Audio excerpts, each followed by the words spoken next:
بل یو غټ رواج خطرناک زمونږ په وطن کې دا دی چې که چا کې مړی شوي نو چې لومبی اختر پې راشي نو په خپله حجره کې کټونه واچوي، خلک ولځي او دعا ورته کوي، وایي دا لومبی اختر دی، دا سخت جرم دی او ګناه ده، 3 ورځو نه زیات تعزیت په شریعت کې نشته.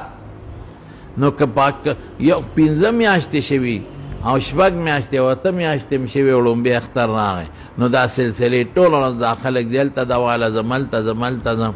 ګوره دا اختر خو د خوشحالۍ شی دی، دا خو دې دپاره چې غمونه پې ختم شي.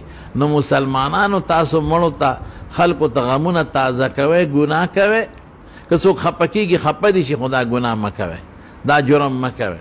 او خلق غریبانان هغوی څوک ډېرو خلکو مونږ ته ویل یاره څوک چې خلک راشي وي دوا به وکړو، نو کټ به ورته خامخا بالغ سمې. نو یو د مړي په خلکو غم تازه کول دی، هغوی په حرج او په تکلیف کې اچول دی، په هغوی خوشحالي ورسکور کول دی. او بل ځان لم کار کتل دی، په دول ځان له کار زیات کله یو ته او کله بل ته او کله بل ته، ټول ورځ په تعزیتونو پسې ګرځي. دا په شریعت کې بالکل منع دی که په دې څوک خفه کېږي او خوشحالېږي، نو دا کار به قطعا نه کوئ.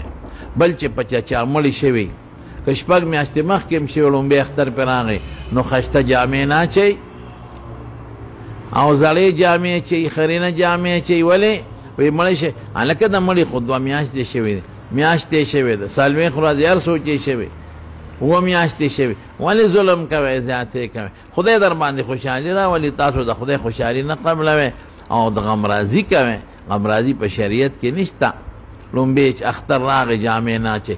ښکلې که د چا مړی شوي نو بالکل 3 ورځې ورباندې تېري، دې جامې به اغوندي، بالکل دې واغوندي، اختر دې تېر کړي. که یو څه ښځې خاوند مړی او د هغې عدت یې، نو په عدت کې هغه خشته یا ښکلې جامې نشي اچولی، هغه یو پکې مستثنا ده. دا د اختر مطابق یو څو رواجونه دا ناروا دي. زما وخت چې څومره مسلمانان اوري نو په دې د عمل وکړي، دا د شریعت احکامات الله به اجر ورکړي.